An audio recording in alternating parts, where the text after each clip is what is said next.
के साथ कृष्ण होते हैं ना, अनंत ब्रह्मांड के सारे नक्षत्र सारे ग्रह उनके चरणों में हैं। ये नक्षत्र खराब है, ये ग्रह खराब है। तो ये वाक्य जो मैं बता रहा हूँ ना, ये ध्यान से सुनिए।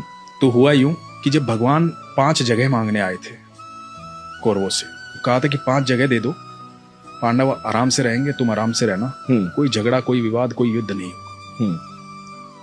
तो शकुनी ने दुर्योधन को कहा कि सुयोधन इसे बंदी बना लो, ये उनका फेवर लेके आया। दुर्योधन ने ऐलान कर दिया कि बंदी बना लो। अब ठाकुर जी को कौन बंदी बना सकता है? तो पहली बार ठाकुर जी ने अपने जीवन काल में पहली बार वो ऊर्जा दिखाई थी, वो लाइट दिखाई थी कि मैं हूं को। अब उसके बाद कृष्ण वहां से चले गए कह करके कि अब युद्ध होगा।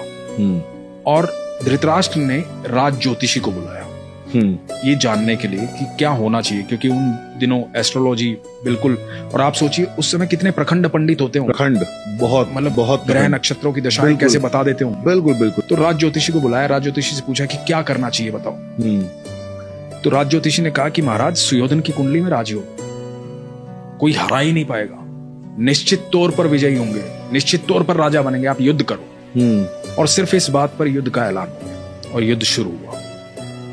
अब धृतराष्ट्र लगातार चिंता में था। 8 दिन बीत गए, आधी सेना निपट गई थी कौरवों की। अब ये दिखाई दे रहा था साफ साफ कि कौरव हार जाएंगे, पांडव जीतेंगे।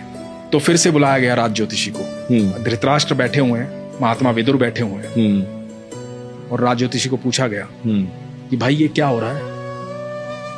तो कह रहा था कि सुयोधन राजा बनेंगे। अब तो 8 दिन बीत गए, आधी से ज्यादा सेना निपट चुकी है हमारी। तो पता है राज ज्योतिषी ने क्या कहा था? कि वहां कोई है जिसने नक्षत्रों की दिशाएं बदल डाली, कोई है जो समय और परिधि से परे है, कोई है वहां। तो विदुर ने कहा था कृष्ण है वहां।